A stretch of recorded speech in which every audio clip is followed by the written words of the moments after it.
생각이 들었고, 제가 이 사도행전 설교를 안 하면 라오스 갔다 온 게 그냥 꺼지겠구나 싶어서 하반기에 사도행전 그대로 이어서 하려고 합니다. 그래서 우리 마음에, 우리 교회에 선교의 불씨가 계속 남고 그런 은혜가 있기를 축복합니다. 내용 이어서 보시면요, 바울이 2차 선교를 떠나죠. 원래는 어디로 가려고 했죠? 아시아죠. 근데 하나님이 자꾸 막으시죠. 원래 바울이 2차 선교는 아시아라고 하지만 1차 때 갔다 온데 또 가는 거예요. 또 가는 건데, 근데 하나님이 막으시고 새 길을 여시는 거예요. 새 길을 여시고요. 참 우리 사람이 그래요. 새로운 데도 물론 가야 되지만 익숙한 게 좋아요. 익숙한 게 좋고, 근데 하나님이 그 문을 막고요, 유럽으로 보내죠. 유럽으로 이렇게 보냅니다. 한쪽이 닫히면 꼭 한쪽이 열려 있어요. 꼭 열려 있고요. 앞에 설교 못 들은 분은 꼭 유튜브나 홈페이지 한번 보시고요. 이때 환상이 하나 보이죠? 9절에 보시면 읽어봐요. 9절 시작. 밤에 환상이 바울에게 보이니 하나가 서서 그에게 청하여 이르되 마게도냐로 건너와서 우리를 도우라 하거늘. 아멘. 밤에 환상이 보이는데 그리스세요? 마게도냐가 그리스니까 그리스 사람 하나가 이렇게 이리와 이렇게 합니다. 건너와서 우리를 도우라. 자, 환상을 보고 난 다음에 바울이 무슨 생각을 해요? 10절에 읽어봐요. 시작. 바울이 그 환상을 보았을 때 우리가 곧 마게도냐로 그리스로 떠나기를 힘쓰니 하나님이 저 사람들에게 복음을 전하라고 우리를 부르신 줄로 인정함이로라. 아멘. 그 환상 보고 난 다음에 하나님이 우리를 이쪽으로 오라 하시는구나. 그래서 원래 아시아 쪽인데 저쪽에다가 복음을 전하라고 하시는구나. 그래서 그걸 알게 돼요. 그리고 난 다음에 오늘 설교입니다. 첫째, 다시 보시면 바울이 마게도냐로 떠나기를 어떻게 했다고요? 힘쓰니라고 되어 있어요. 그 환상을 보자마자 바로 마게도냐로 가요. 그 전에 어디로 갈려 있어요? 아시아로 갈려 있어요. 근데 그 환상을 딱 보고 난 다음에 하나님이 저 사람들에게 복음을 전하라고 우리를 부르신 주구나. 그래서 글로 갑니다. 바울은 의지가 굉장히 강한 사람이에요. 목표가 분명했고 한번 목표한 것은 반드시 이루는 사람이에요. 꺾이질 않아요. 그 증거가 몇 가지인데요. 첫째, 이 강한 유대 사회에서 엘리트 코스를 밟았어요. 그 치열하게 살았다는 거예요. 이 유대 사회가 보통 아니거든요. 그런데 이 유대 사회에서 사도 바울이 엘리트를 쭉 밟고 왔다는 건 그만큼 치열하게 살았다는 거예요. 두 번째는 그 당시에 대제사장이 교회를 핍박하고 그리스도인들을 잡으려고 권한을 줘요. 아무나 잡는 게 아니고요. 대제사장이 니는 해라. 그래서 이렇게 라이센스를 주는 거예요. 네가 교회를 핍박하고 네가 예수 믿는 잔당들을 잡아라. 그 권리를 줘요. 근데 그 사람이 바울이에요. 그러니까 바울이 보통 사람이 아니에요. 그 교회를 핍박할 권한을 대제사장이 그에게 준 거예요. 세 번째는 바나바와 싸웠어요. 굉장한 거예요. 그러니까 자기를 예루살렘 공동체로 이끌었고 했던 바나바와 고집을 안 꺾고 싸워가지고 헤어졌던 사람이에요. 저는 그렇게 못해요. 믿으시기를 축복합니다. 그런데 바울은 그렇게 해요. 우린 이걸 가지고 독종이라고 합니다. 독종이에요. 그냥 한번 딱 고집하면 가는 거예요. 그리고 자기가 맞다 싶으면 뒤돌아보지도 않고 타협도 안 하고 사람 신경 안 쓰고 그냥 이렇게 가는 거예요. 그런 바울이 아시아로 가려고 얼마나 애를 썼겠어요. 아시아. 7절에 보면 에스대라고 나왔죠. 에스대. 그래서 한번 목표를 딱 가려고 하니까 끝을 봐야 하니까 6절 뒤에 보면 부르기야, 갈라디아, 무시야, 비두니야 어떻게든 가려고 했어요. 바울은 보통 아니에요. 한번 목표를 딱 정하면 그대로 가는 거예요. 그대로 가요. 저도 어떻게 하다 보면 바울과 같은 방법은 아닌데요. 그래도 뒤돌아보면 목포에서 건축도 하고 우리 교회에서 이전도 했는데요. 어떻게든 기도하니까 되게 돼 있어요. 근데 바울은 싸우면서까지 하고 저는 사랑하면서 하고 비웃지 않기를 축원합니다. 그렇게 되게 돼 있어요. 결국 그 환상을 보고 난 다음에 바울이 탁 꺾어요. 아, 아니구나. 탁 꺾어요. 하나님의 일을 하자고 여러분에게 말씀하실 때, 내 일 좀 같이 하자라고 하실 때, 여러분이 하는 말들이 대부분 지금은 좀 어려워요. 지금은 좀 힘들어요. 지금은 여건이 안 돼요. 아직은 능력이 없어요. 아직은 자격이 없어요. 이렇게 합니다. 나중에 언젠가 그때가 되면 순종할게요. 이렇게 합니다. 그러나 여러분 지금 순종 안 하면 나중도 못 합니다. 순종은 시간하고 상관이 많아요. 그러니까 지금 순종하지 않으면 나중은 안 돼요. 한번 따라 하실까요? 순종은 시간과 상관이 있다. 지금 순종 안 하면 나중에는 불순종이 돼요. 그게 지금이에요. 지금 순종 안 하면 나중에는 식어요. 다 식어요. 여러분 부흥회, 우리 교회는 그런 일이 없었지만 부흥회 하고 난 다음에 옛날에는 건축 작정하고 막 그랬잖아요. 작정하고 막 해서 성도들이 은혜 받고 난 다음에 이렇게 작정을 하는 시간을 막 가지잖아요. 이제는 없지만 옛날에는 뭐 교회 건축 전문 부흥사가 있었고 뭐 그런 게 있었어요. 그래서 목사님이 건축을 앞두고 있으면 이런 부흥사님이 오시면 이제 작정을 많이 해가지고 이제 부흥 헌금 이렇게 건축 헌금을 이렇게 작정하게 하는데 이렇게 잘하시는 분이 있잖아요. 이건 그냥 은사예요, 그냥. 그러면 이제 은혜 받고 난 다음에 작정을 해요. 그날 밤에 작정을 해요. 왜 그런 줄 알아요? 자고 나면 안 할까봐. 은혜 받을 때는 뜨거운데 자고 나면 이제 식어버리거든요. 그러니까 바로 그때 작정해요. 작정을 해요. 근데 자고 나면 뭐 해요? 후회해요. 내가 왜 은혜 받았던가. 조그만 은혜 받을 걸 너무 은혜 받아가지고 쓰라는 대로 쓰다 보니까 후회를 하는 거예요. 여러분 순종은 시간하고 상관이 있어요. 지금 순종 안 하면 안 돼요. 적어도 라오스 갔다 온 단기 선교 팀들, 저희 가정 빼고 또 우리 오집사님 아들 손자 빼고 나머지 분들은 적어도 여러분들은 한 달 정도 안 된 이때 라오스 품고 기도하셔야 돼요. 라오스 갔다 온 분들은 벌써 식으면 안 돼요. 제가 살아보니까 저부터 핑계를 댄다는 것은 하기 싫다는 거예요. 다 그러더라고요.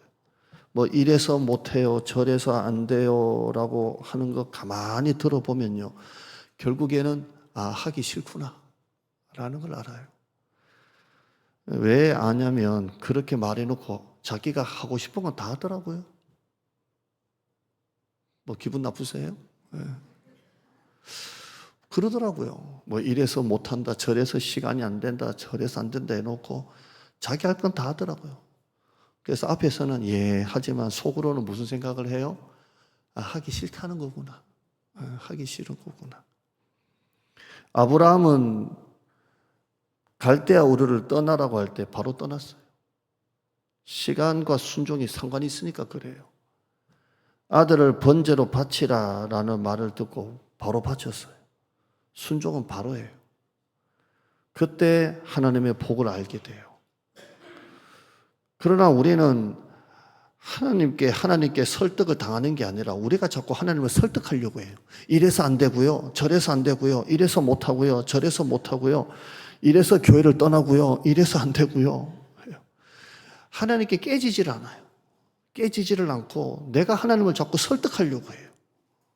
그죠? 중고등 학생들 사춘기 때 엄마한테 반항할 때 뭐라고 반항해요? 문 탁 닫고 들어가면서 나 밥 안 먹어! 먹지 마라 이씨. 예. 이런 부모가 잘 가르치는 거죠. 예. 여러분, 하나님이 하라 하시는 거 하세요. 가라 하시는 데까지 가세요. 그게 순종이에요. 한번 따라해요. 알고 순종하는 게 아니라 순종하면 알게 된다. 알고 순종하는 거 아니에요. 순종하면 알게 돼요. 아, 하나님이 이래서 하라고 하셨구나. 그때는 이해가 안 되고, 그때는 짜증이 나고, 목사님이 왜 저렇게 하시지? 기분 나쁘고, 시험 들고 하는데, 해보면, 아, 이래서 이러셨구나, 라는 걸 알게 돼요. 사도 바울이 제가 그랬잖아요. 자기 의지가 굉장히 강한 사람이라고. 목회를 해보면 이런 사람 힘들어요. 안 깨져요. 안 깨져. 뭐 장로님이든 안수집사님이든 권사님이든 뭐 어떤 부장이든지 간에 안 깨지는 사람이 있거든요. 자기 의지가 강해서 그래요. 그건 힘들어요. 근데 이런 사람은 순종이 잘 안 돼요. 자기가 딱 강한 사람이니까. 근데 사도 바울은 독특한 게 자기 의가 굉장히 강한 사람인데도 하나님의 말씀 앞에 딱 꺾이잖아요. 그렇게 애썼잖아요. 그렇게 아시아 쪽으로 가려고 이리 갔다가 저리 갔다가 막 돌아갔다가 해도 안 됐는데 그 환상 하나 딱 보고 난 다음에 아, 하나님이 저 사람들에게 복음을 전하라고 우리를 부르신 줄로 인정함이라. 그리고 딱 받아들이고 탁 깨지고 그 다음에는 어디로 가려고 해요? 마게도냐로 가기를 힘쓰니 이렇게 돼 있어요. 원래는 어디로 애썼어요? 아시아로 가려고 애썼던 것을 어디로 바꿔요? 마게도냐로 가기를 힘쓰는 걸로 바꾸는 거예요. 그러니까 여러분이 이런 순종의 사람 되길 바랍니다. 자기가 딱 꺾여야 돼요. 둘째, 바울은 환상을 보고 또 이렇게 말해요. 10절 한번 봐요. 그 환상을 보았을 때 우리가 곧 마게도냐로 떠나기를 힘쓰니 이는 하나님이 저 사람들에게 복음을 전하라고 우리를 부르신 줄로 인정함이로라. 오늘 설교 제목 그대로 다 따서 그냥 넣는데요. 한마디로 하면 부르심이에요. 따라해요. 부르심이구나. 사도 바울은 그걸 알았어요. 부르심이구나. 이건 하나님이 우리를 부르시는구나. 저는 이제 선교대학원 또 공부를 했었는데요. 그래서 이제 했는데 선교사님들 그 선교지를 가보잖아요. 가보면 생각보다 동네가 좋아요. 그리고 생각보다 집이 좀 좋아요. 그래서 옛날에 부목사 때 1년에 2번씩 뭐 청년들 데리고 어른들 데리고 선교를 가보기도 해보면 조금 이제 그런 게 있더라고요. 어휴, 생각보다 집이 좀 좋네. 생각보다 좀 동네가 좋네. 그런데 한 일주일만 딱 있다 오면요. 그 나라에서 집이 좋아봤자 그 나라에서 동네가 좋아봤자 얼마나 좋겠어요? 그 나라에서. 그래서 항상 갔다 와서 느끼는 건 뭐냐면 아, 선교라는 게 그 나라에 사는 게 선교구나 라는 걸 알게 돼요. 라오스 하선교사님 7년 죽으라 선교해도 아무 열매 없어서 포기하려고 했다는 거 얘기했죠. 그냥 포기하고 그냥 다시 들어가려고 했는데 담임 목사는 오지 마라 그러고 저 같으면 오라고 했을 건데 착하잖아요. 마음이 약해서 오지 마라. 와도 내년에 와라. 혹시 들어와도 아는 척하지 마라. 아유, 그럴 수 있나요? 자기는 지금 우울증에 걸려 죽을 판인데. 그래서 하나님이 길을 다른 쪽으로 열어주셨는데 한 분을 만났는데 그분이 한 선교사님인가 교수님이 하는 말이 하 선교사님이 그 나라에 있는 것만 해도 나는 고맙다. 하 선교사님이 그 나라에 계신 것만 해도 선교다라는 말을 듣고 완전히 회복이 된 거예요. 여러분 그거예요. 여러분이 있는 그 자리가 선교예요. 그게 부르심이에요. 여러분 우리 교회 와서 예배 드리고 아무 일도 안 하고 밥도 드시고 밥만 먹고 큰일 날 뻔했네. 밥도 드시고 가도 그거 부르심이에요. 아멘. 진짜예요. 우리 저 부흥이 걔 보면 볼수록 못생겼어요. 이렇게 못생겼다. 그래서 사모한테 맨날 걔 왜 이렇게 못생기지? 못생겼어. 그냥 어떤 느낌이냐면 달고미하고 비교해 보면 달고미는 여기가 뾰족. 달고미가 또 우리 교인 키우는 개 이름입니다. 아무튼 뾰족한 게 예뻐. 순종이라 그런가 봐. 근데 얘는 크면 클수록 잡종티가 막 확 올라. 처음에는 진돗개 아닌가 막 진돗개다. 다리도 짧고 몸은 굵고 막 아닌 것 같아요 진짜. 이 잡종이구나. 진짜 남의 개 같으면 진짜 못생겼는데요. 왜 이렇게 예쁜가 몰라. 얘가 진짜 못생겼다니까요. 못생긴 건 어쩔 수. 몸은 애인데 얼굴은 완전 노인 얼굴이야 지금. 보면 알아요. 한번 보세요. 몸은 애기인데 얼굴은 완전히 노인 됐어 지금. 완전 얼굴은 왜 이렇게 늙어 보이지 얘가? 근데 너무 예뻐. 예뻐. 우리 교회 개니까 예쁜 것 같아요. 예뻐. 진짜 예뻐. 한번 보라니까. 애기인데 얼굴은 노인 됐어요 지금. 근데 예뻐. 근데 얘를 봐도 얘가 왜 그 많은 데 놔두고 돌아다니다가 우리 집사님 눈에 띄어가지고 우리 교회 와가지고 이렇게 살게 될까? 이렇게 보니까 너도 부르심이구나. 이 있습니까? 너도 부르심이구나. 너도 뭔가 있으니까 하나님이 여기 보내셨구나. 이런 마음이 있어요. 여러분, 하나님이 여러분을 몰고 가시는 장소가 있어요. 지난주도 보지만 요셉이 팔려갔고요. 보디발의 집에 갔고요. 강간 미수범이 돼가지고 누명 쓰고 감옥에 갔어요. 이거는 악이에요. 근데 하나님은 그걸 뭘로 바꾸세요? 선으로 바꾸세요. 선으로 바꾸십니다. 제가 차에 하나 누가 골프 우산을 줘가지고 골프 우산 하나 놓고 다녀요. 골프 우산이 얼마나 큰지 몰라요. 저는 골프는 안 치지만 딱 펴면 이만해요. 꼭 그 여름에 그 뭐죠? 해변가 가면 참 똑똑하시네요. 파라솔만 해요. 이만해요. 딱 피면 너무 커. 너무 커요. 근데 너무 무거워. 누가 줘가지고 좋다고 막 자기들 뭐 초청주일에 썼다고. 딱 피니까 빵빵. 근데 크니까 좋은 게 있어요. 햇볕도 딱 파라솔 참 똑똑하시네요. 파라솔에 비도 딱 막아주고 좋아요. 근데 무거워. 무거운데 좋아. 좋은데 무거워. 그래서 제가 알았어요. 짐이 힘이구나. 무거운 게 힘이구나.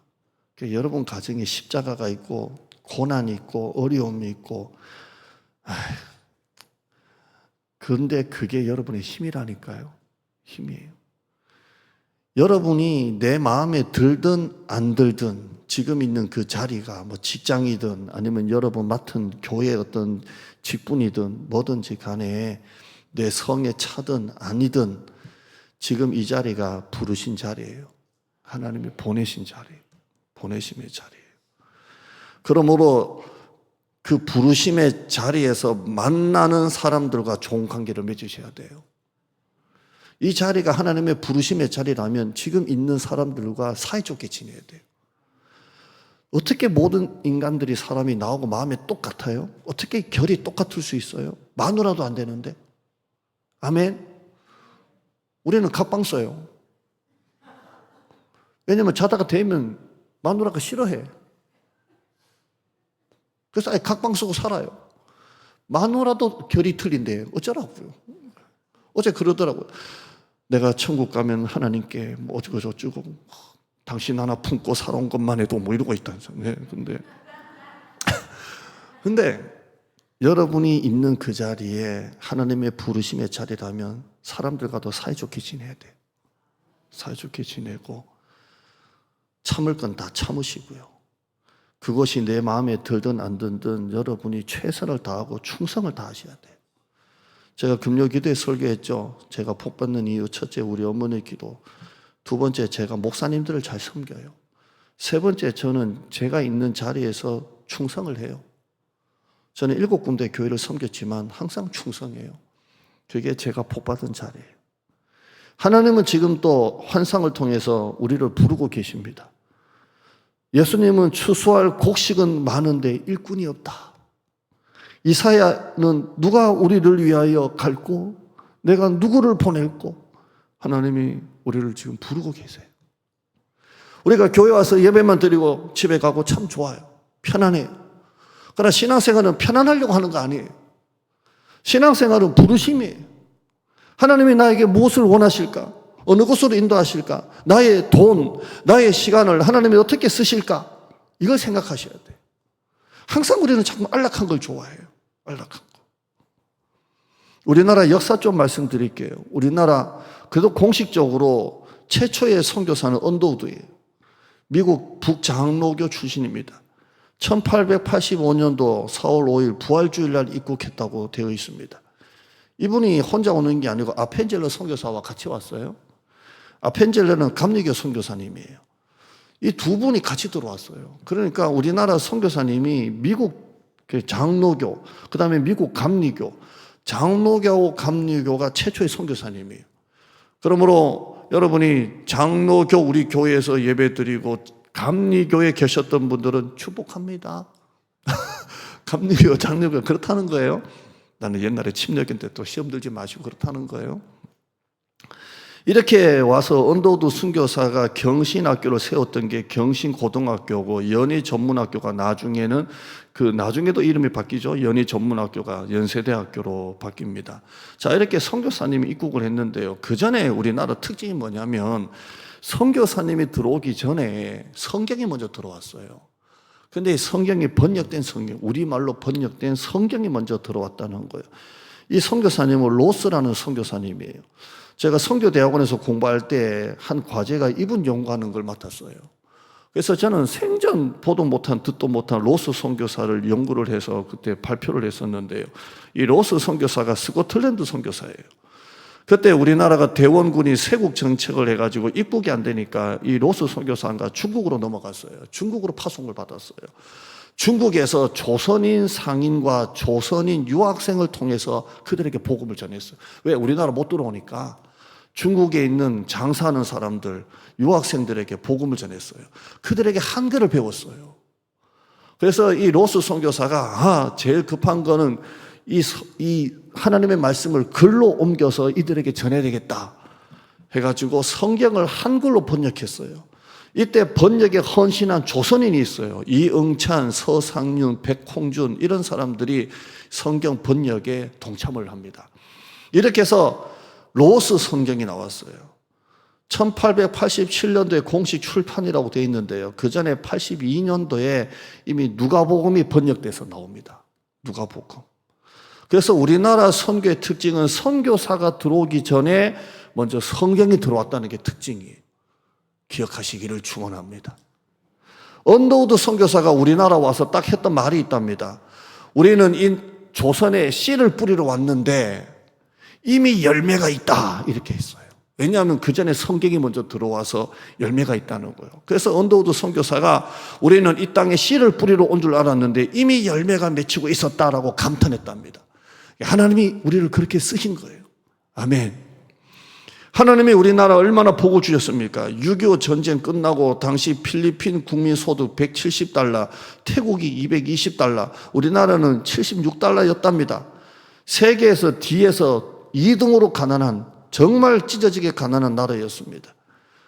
먹고 살 것이 없어서 머리카락 잘라가지고 가발 만들어 수출했잖아요. 제가 언젠가 머리 깎고 난 다음에 그 머리 하시는 분이 막 머리카락 막 쓸더라고요. 그래서 팔려고 그러세요. 그러니까 아이고 요즘 뭐 누가 파냐고. 그냥 손님이 머리 깎았으니까 쓰는 거지. 언제 또 얘기를 하고 계시냐고. 자, 내가 문제입니다. 이거 말 안 하면 되는데 괜히 팔려고 하냐고 물어가지고. 예. 그 팔려고 그래요. 그러니까 아이고 언제 또 얘기 안 하고 머리를 왜 파냐고. 뭐 웃으면서. 옛날에 머리 팔았거든요. 이렇게 깎은 거 해가지고. 집집마다 지가 천정에 막 돌아다니고 옛날에 재래식 화장실 밑에 보면 지가 막 다니고 막. 목사님 도대체 어디 사셨냐고. 저 도시 사람이에요. 생각보다. 새마을 운동, 지잡기 운동하고요. 땅이 넓습니까? 자원이 있습니까? 그런 우리 대한민국이 88년도 올림픽하고 2002년도 월드컵, 18년도에 평창올림픽, 한류가 전 세계 강타하고 우리나라 만든 휴대폰, 자동차, 전자제품 전 세계에 팔리고 있고요. 이제는 우리나라가 4만 달러가 넘는 경제 대국이 되었어요. 아멘 하시기를 축원합니다.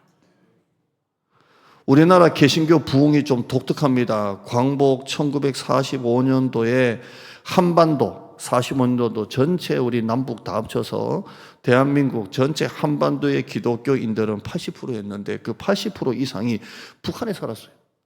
그러니까 80% 이상이 북한에 몰려 있었어요.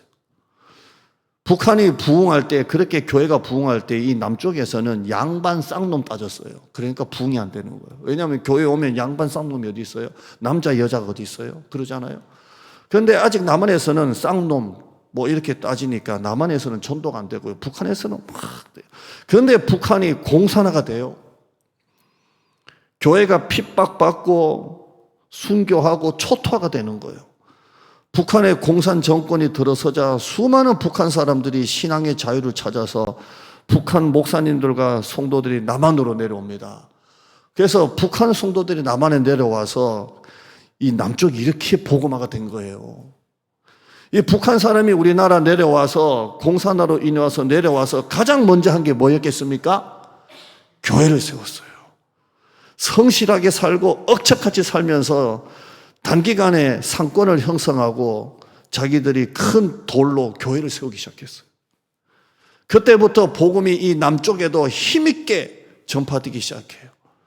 그리고 그들은 교회를 중심으로 살았어요. 이들 교회를 우리는 피난교회라 하기도 하고 월남교회라 하기도 그래요. 그래서 막 되는 거예요.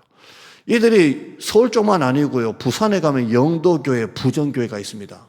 역사가 오래된 교회, 큰 교회예요. 이 영도교회, 부전교회가 6.25 때 신앙의 자유를 찾아 북한에서 내려온 성도들이 6.25 전쟁이 일어나니까 그 부산까지 가서 세운 교회가 부산 그 교회입니다. 대구에 가면 서문교회 있습니다. 큰 교회입니다. 이 교회는 평양, 함흥, 신의주, 북한에서 내려온 성도들이 대구까지 내려가서 교회를 세운 교회가 대구 서문교회입니다. 대표적으로 서울은 무슨 교회입니까? 영락교회입니다. 한경진 목사님이 북한에 내려와서 교회를 그렇게 세운 거예요. 이때 한경진 목사님이 성도들에게 슬로건을 걸었는데 뭘로 그런 줄 아세요? 여러분은 별로 듣기 안 좋을 거예요. 내 집은 팔아서 전세로, 전세는 팔아서 월세로, 이거였습니다. 내 집 팔아 전세 살고, 전세 팔아 월세 가자. 그래서 건축한 게 영락교회, 큰 교회입니다. 북한 성도들이 우리나라 부흥의 불씨였습니다. 다만 지금 우리나라 이 대한민국의 축복은 북한 공산 정권 하에 디아스포라로 흩어진 북한 성도들이 세워진 교회가 남한교회입니다. 아멘. 하나님이 그렇게 복을 주시는 거예요. 이제 한국교회는 우리나라 학교, 고아원, 양로원, 교육, 복지시설 70%가 다 기독교 단체입니다. 기독교적 가치관, 성경적 세계관을 가지고 학생들 인재를 양성하는 사립학교가 얼마나 많습니까?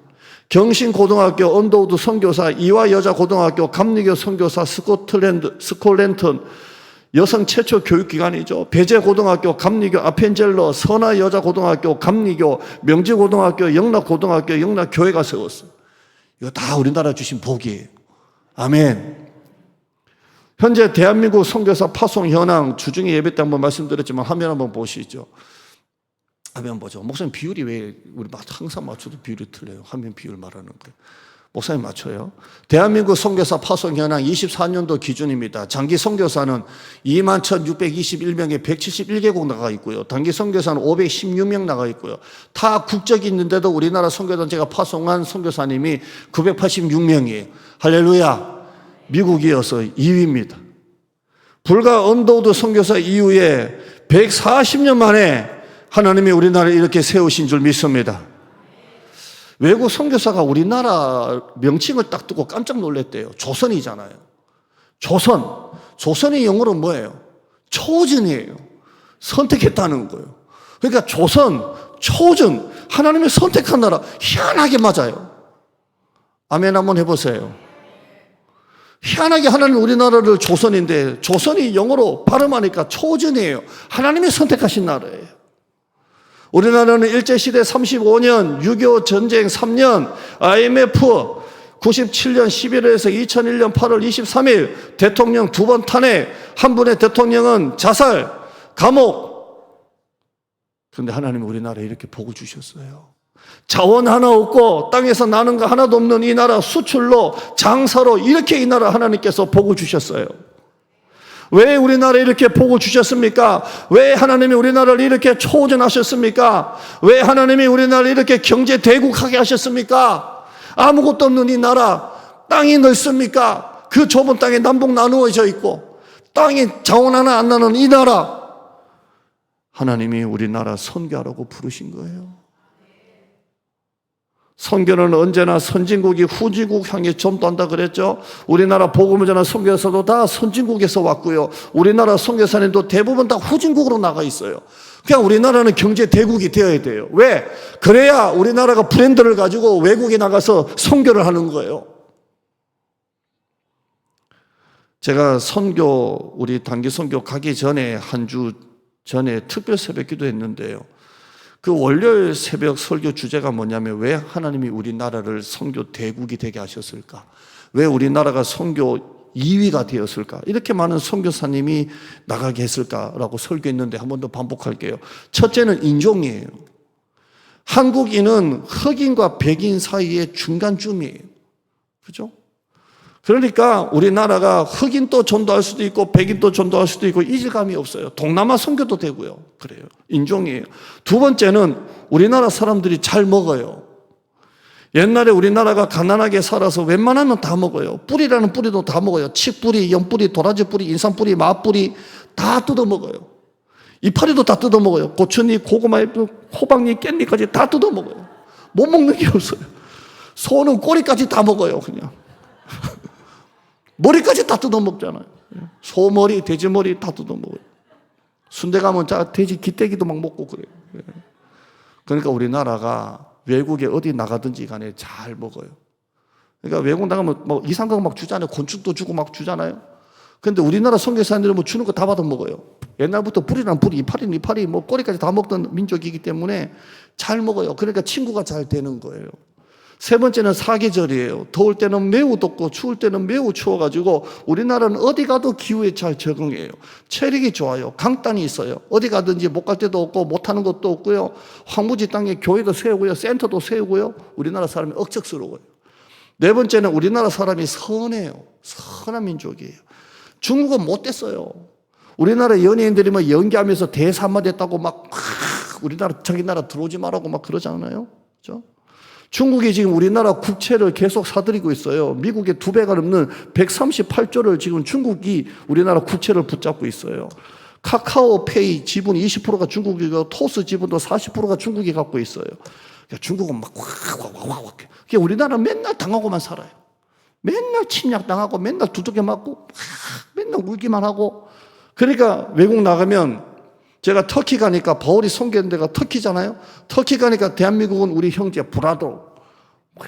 맨날 침략당하는 나라 뭐 이렇게 있어. 그러니까 선한 민족이에요. 우리나라에 영역이 있어요. 새벽 기도하는 민족은 우리나라밖에 없고 수예배 우리나라밖에 없고 금요기도 우리나라밖에 없어요. 주여 삼창 우리나라밖에 없어요. 그래서 제가 늘 생각하기를 내가 왜 우리나라 태어나서 목회자가 되었을까? 왜 내가 새벽 기도하고 수예배 금요기도 할까? 미국 태어났으면 딱 한 번만 설교하고 말았을 건데. 우리나라는 고난을 많이 받았기 때문에 설교 말씀에도 깊이가 있고 감동이 있고 능력이 있어요. 신학교 수준이 높아요. 가서 우리나라 사람이 신학교 세우는데 탁월해요. 하나님의 부르심이에요. 사실 45년도 8.15 해방되었을 때 남한 사람들은 사실 이 남쪽 사람들은 우리 자유민주주의보다 공산주의를 더 좋아했다고 해요. 모두가 평등한 사회, 모두가 잘 사는 사회, 공산주의 사상에 모두가 이렇게 좋아했답니다. 근데 그냥 내버려 뒀으면 남한은 저절로 공산화가 되었을 거예요. 여러분, 역사가 만약이라는 가정은 없지만 만약 우리나라가 공산화가 되었다면 어떻게 되었을 것 같아요? 모두가 평등한 사회가 되고 모두가 함께 잘 사는 사회가 아니고요. 이렇게 마음껏 하나님께 찬양하고 예배할 수 있었을까요? 종교의 자유가 있었을까요? 하나님이 우리나라를 그렇게 복을 주신 거예요. 6.25 전쟁은 비극이지만 그 전쟁을 통해서 우리가 공산주의에 눈을 뜨고 대한민국 교회가 죽을 똥 살 똥 기도해서 우리나라가 여기까지 온 줄 믿습니다. 여러분, 하나님은 지금 또 우리를 부르고 계십니다. 건너와서 우리를 도우라. 제가 선교 보고하고 난 다음에 이 설교한 거 기억나세요? 여기도 아직 전도 못했는데 우리도 아직 할 게 많은데, 그런 말 있잖아요. 그런데 여러분, 하나님이 지금 또 우리에게 건너와서 우리를 도우라라고 말씀하고 있습니다. 라오스만이 아니라 수많은 국내 미자립 교회 해외 선교사님들이 건너와서 우리를 도우라고 우리를 지금 부르고 있습니다. 이게 부르심입니다. 위클리프 성경 번역회 선교 단체에서 만든 다큐멘터리 영화가 있습니다. 이 위클리프 단체가 성경 번역하는 선교 단체인데요. 이 선교 단체 비전이 뭐냐면 모든 민족에게 성경을, 이게 그들 단체의 비전이에요. 멋있지 않습니까? 모든 민족에게 성경을. 선교사들이 말로서 삶으로서 선교를 한다고 하지만 모든 사람에게 읽는 이 성경을, 이 위클리프 선교 단체의 비전이에요. 모든 민족에게 성경을. 그러면서 이들이 다큐멘터리 영화를 하나, 실제 선교사님들, 성경 번역 선교사님들의 사역과 삶을 조명하는 그 다큐멘터리 영화를 만들었는데, 그 다큐멘터리 영화가 땅끝이에요. 땅끝. 이 내용이 뭐냐면 복음을 아직 듣지 못한 사람들, 그 오직 민족들에게 성경을 번역해 주는 거예요. 그런데 그 내용에 보면 한 처녀 선교사가 어느 지역에 가서 성경을 번역해 주고 전도하는데, 그 원주민이 뭐라고 말하냐면, 왜 이제야 우리에게 오셨습니까? 왜 이제야 우리에게 오셨습니까? 여러분, 이것이 바로 부르심입니다. 오늘 이 말씀 듣고 여러분 편안하고 안락한 신앙생활에서 하나님의 부르심에 눈을 떴으면 좋겠어요. 우리의 교회를 향한 부르심, 왜 하나님이 우리를 대장동 교회를 이끄시고 왜 이 자리에 오게 하셨는지, 이 부르심, 왜 작년에 태국 선교 나가고 왜 이번에 라오스 선교 가게 하셨는지, 이 부르심. 적용 설교할게요. 첫째는 관심입니다. 관심의 크기가 인격의 크기입니다. 여러분, 나 자신에게 관심을 쏟는 만큼 교회에도 관심을 쏟으시고 민족 복음화와 세계 선교에 관심을 갖는 여러분 되시기를 바랍니다. 선교의 장애는 지나친 우리 의식입니다. 우리의 관심이 우리의 가정을 넘어서 우리의 교회를 넘어서 세계 선교에도 관심을 갖는 여러분 되시기를 바랍니다. 두 번째, 환상입니다. 사도 바울은 환상을 보고 따라갔습니다. 여러분, 중요한 것은 내가 어떤 환경에 있느냐가 문제가 아니라 어떤 환상에 잡혀 있느냐라는 게 더 중요합니다. 지금 여러분 어떤 환경에 있습니까? 우리 교회가 어떤 환경에 있습니까? 중요하죠. 더 중요한 것은 우리 교회가 어떤 환상에 잡혀 있느냐, 우리가 어떤 환상을 보느냐 하는 것이 더 중요하다고 생각이 됩니다. 너무 작은 일에 마음 뺏기지 마시고요, 환경이 아니라 환상에 잡히는 여러분 되시기를 바랍니다. 세 번째, 긍정의 믿음을 가지세요. 이쪽 문이 닫히면 이쪽 문이 열립니다. 항상 하나님이 하시는 일을 여러분이 믿으시기를 바랍니다. 왜 문이 닫히는가 자꾸 집중하지 마시고 하나님이 새롭게 열리는 문을 여러분이 바라보는 여러분 되시기를 바랍니다. 화면 한번 보시죠. 낭명 한 번 더 보시죠. 낙심하지 맙시다. 미워하지 맙시다. 염려하지 맙시다. 할렐루야. 제가 이 사도행전 설교를 하면서 느끼는 게 하나 있더라고요. 뭘 느끼냐면 가슴이 좀 뜨거워지는구나. 제가 수요일도 데살로니가서, 금요일도 설교하고 새벽도 설교하지만 사도행전 설교를 딱 해보니까요, 느끼는 게 있어요. 가슴이 뜨거워져요. 제가 마지막에 좀 빨리 읽게 돼가지고 정신없이 읽는 식으로 말씀드렸지만, 하나님이 우리나라를 이렇게 부르시는구나. 정말 우리나라를 이렇게 초전하셨구나. 가슴이 뜨거워져요. 부르셨구나. 영혼 구원, 세계 선교, 지역과 민족을 향한 이 복음에 가슴이 뜨거워져요. CF가 있더라고요. 가슴이 웅장해진다. 하나님이 지금 우리를 환상 가운데 부르고 계시는 줄 믿습니다. 자, 목장 나눔 해야 되니까 한번 보시죠. 부르심입니다. 그 다음에요, 지난 주간 여러분 감사할 거, 회개할 거 한번 나눠보고요. 나는 이게 감사해서, 나는 이게 좀 회개해야 되겠어. 순종 읽어보시죠. 1번 갈로 1번 시작. 순종은 시간과 상관이 있다. 식는다. 2번 지금 순종 안 하면 나중에 불순종이 된다. 3번 알고 순종하는 게 아니라 순종하면. 이 나눔 하시길 바랍니다. 바로 그대로 나눔 하시고요. 그 다음에요, 부르심. 저 사람들에게 복음을 전하라고 우리를 부르셨구나. 하나님이 왜 우리에게를 초전하셨고 우리 나라를 초전하셨을까? 우리에게 공동체 선교 부르심에 대한 나눔 하시고요. 좀 막역할 겁니다. 한번 나눠보시고요. 세 번째, 조경이었습니다. 관심의 폭. 지나친 우리 의식을 경계하시고요. 환상. 어떤부터 읽어보죠. 시작. 어떤 환경에 있는가가 아니라 어떤 환상이 있는가라는 게 중요하고요. 환경에 매이지 마시고요. 환상에 잡히기 바랍니다. 자꾸 환상 보세요. 환경에 매이지 말고요. 나의 가난함, 나의 연약함 자꾸 보지 말고요. 환상을 잡으세요. 아멘. 긍정, 왜 막히는지 자꾸 생각하지 말고요. 하나님의 선하신 열린 문을 자꾸 보세요. 왜 하나님이 이걸 막으시는지가 아니라 무엇을 열고 계시는지를 자꾸 보세요. 이걸 같이 또 나눔하시기를 바랍니다. 그 다음에요, 서로 중발 제목 놓고 하시고요. 우리 교회 공동체를 향한 이 선교적 부르심 놓고 선교의 문을 놓고요. 광고도 드리겠지만 12월 2일 날 가을 행복 데이라고 제가 기도하면서 정했고요. 이후 초청 주일 위해서 설명드릴게요. 그렇게 목장 나눔하시기를 바랍니다. 우리 바로 찬양하시죠. 하나님의 부르심 찬양하시죠.